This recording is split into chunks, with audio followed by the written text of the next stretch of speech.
Bạn có biết được rằng mỗi năm sa mạc Sahara nhận được một lượng năng lượng mặt trời lên đến 22 triệu terawatt-giờ. Con số này gấp 100 lần tổng lượng điện mà toàn bộ hơn 8 tỷ người trên hành tinh này tiêu thụ trong vỏn vẹn một năm. Nghĩa là chỉ cần chúng ta trải một tấm thảm pin năng lượng mặt trời phủ kín vùng cát lộng gió ấy, nhân loại sẽ có đủ điện để dùng trong nhiều thập kỷ tới. Không còn lo mất điện luân phiên, không còn những cuộc chiến giành giật mỏ dầu, không còn nỗi lo hiệu ứng nhà kính từ những nhà máy nhiệt điện xả khói đen kịt lên bầu trời. Đây đúng là một giấc mơ hoàn hảo, một giải pháp tối thượng có thể cứu rỗi nhân loại khỏi cuộc khủng hoảng năng lượng. Thế nhưng tại sao đến tận lúc này không một siêu cường nào dám đụng tay để biến giấc mơ đó trở thành hiện thực?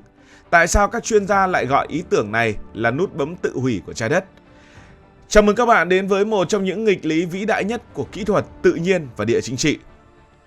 Để hiểu được quy mô của ý tưởng này, chúng ta phải hình dung được sự khổng lồ của sa mạc Sahara. Nó không chỉ là một bãi cát rộng lớn, Sahara có diện tích hơn 9 triệu km vuông, tức là rộng như nước Mỹ. Ở một cái nơi mà nhiệt độ ban ngày có thể dễ dàng chạm mốc 58 độ C, sự sống gần như không tồn tại. Ánh nắng mặt trời ở đây không phải là thứ để sưởi ấm, nó là một sự trừng phạt. Bầu trời không có một gợn mây, độ ẩm không khí bằng không, bức xạ mặt trời dội thẳng xuống mặt đất không thương tiếc. Từ góc nhìn của một kỹ sư năng lượng, đây chính là một mỏ vàng lộ thiên. Con người từ trước đến nay luôn mang trong mình tham vọng chinh phục tự nhiên. Chúng ta đã nắn những dòng sông để làm thủy điện, khoan sâu xuống đáy đại dương để hút dầu, và tâm lý muốn làm chủ thế giới cũng bắt đầu từ sa mạc. Thế nhưng có phải mọi thứ vẫn như mơ? Đầu tiên, hãy làm một phép thử như thế này. Nếu chúng ta mặc một chiếc áo màu đen sẫm và đi ra đường giữa trưa hè nắng gắt, chúng ta sẽ ngay lập tức cảm thấy nóng rát. Và nếu thay bằng một chiếc áo màu trắng, sẽ thấy mát mẻ hơn hẳn. Đó là một hiện tượng vật lý cơ bản mang tên hiệu ứng albedo, hay còn gọi là suất phản chiếu. Cát ở sa mạc Sahara có màu sáng rực, nhờ vậy nó giống như một tấm gương khổng lồ của trái đất. Hàng triệu năm qua, tấm gương cát này đã hắt một lượng ánh sáng và bức xạ mặt trời trở lại không gian vũ trụ. Còn bây giờ hãy tưởng tượng, chúng ta đem hàng tỷ tấm pin mặt trời màu đen thẫm trải đều lên tấm gương cát đó, thì chuyện gì sẽ xảy ra? Những tấm pin này được thiết kế với mục đích duy nhất là hấp thụ càng nhiều ánh sáng càng tốt. Chúng có màu tối, chúng không phản xạ ánh sáng. Khi đó hiệu ứng của sa mạc Sahara sẽ sụp đổ. Một phần năng lượng ánh sáng được chuyển thành điện năng, nhưng phần lớn còn lại sẽ biến thành nhiệt năng khổng lồ ngưng tụ trên bề mặt. Sahara vốn đã nóng, nay sẽ còn nóng hơn một cách kinh khủng. Sự gia tăng nhiệt độ cục bộ này không chỉ làm chín bầu không khí xung quanh, nó tạo ra một vùng áp thấp khổng lồ. Vùng này giống như một cái máy hút bụi khổng lồ, nó sẽ hút không khí ẩm ướt từ Đại Tây Dương tràn vào đất liền. Không khí gặp nhiệt sẽ tạo ra những cơn mưa rào tầm tã ngay giữa lòng sa mạc. Và sa mạc sẽ bắt đầu mọc lên cỏ dại, cây cối sẽ đâm chồi, một sa mạc cằn cỗi sẽ biến thành một thảo nguyên xanh tươi. Ngay đến đây nhiều người nghĩ đó thực sự là một điều tuyệt vời. Phủ xanh sa mạc chẳng phải là mục tiêu của bao nhiêu chiến dịch bảo vệ môi trường hay sao? Nhưng sự thật lại tàn nhẫn hơn thế rất nhiều.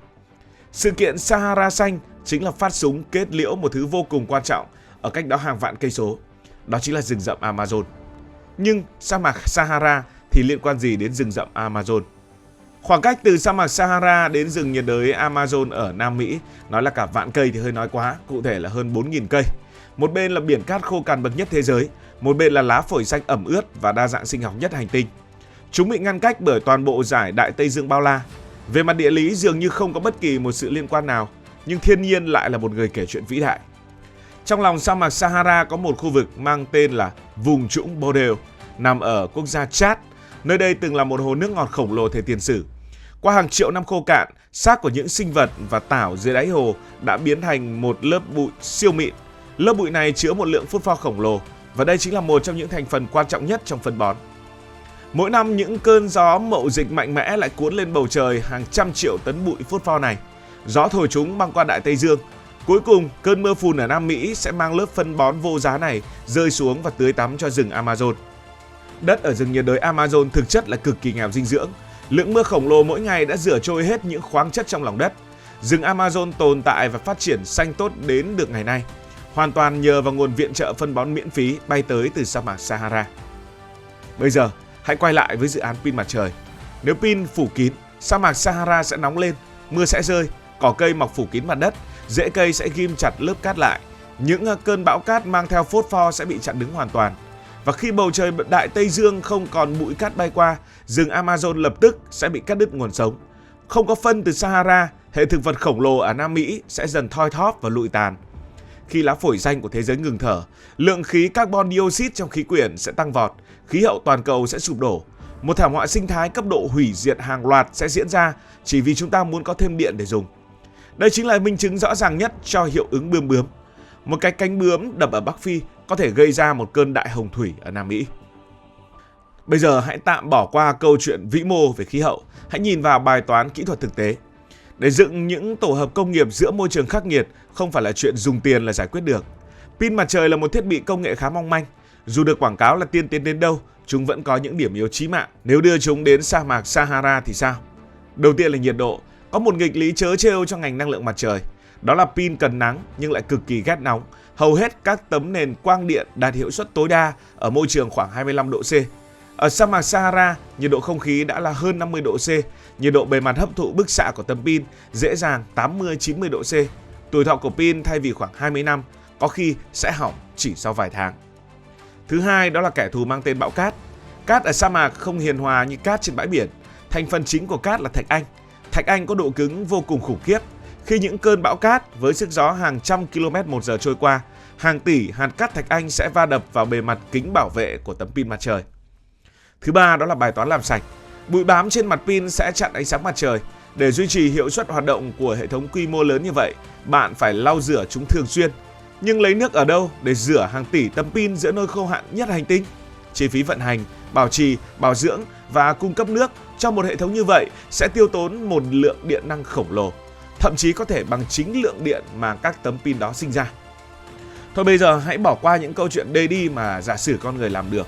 Giả sử bằng một phép màu công nghệ nào đó, các kỹ sư tương lai giải quyết được trọn vẹn vấn đề môi trường lẫn việc chống bụi và chống nhiệt.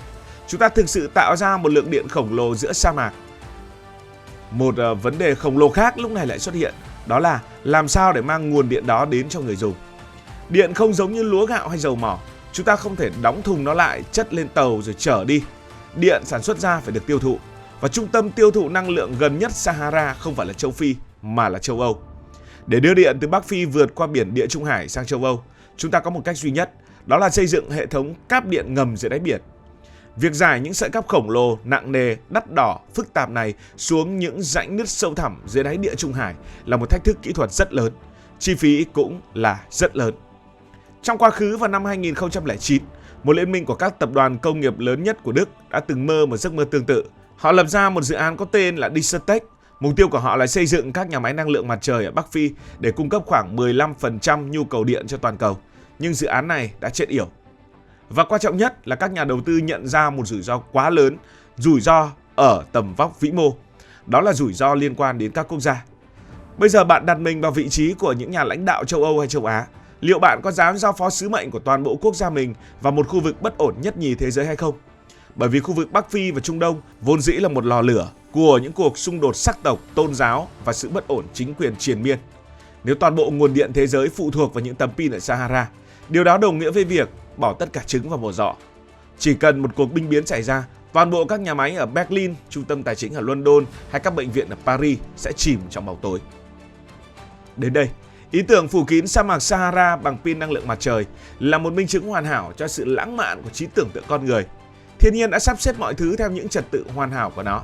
Sa mạc Sahara khô cằn và rừng rậm Amazon ẩm ướt là những mảnh ghép bù trừ cho nhau, nuôi dưỡng qua những luồng gió vô hình của không gian.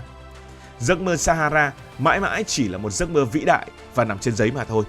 Cảm ơn vì đã quan tâm theo dõi câu chuyện này.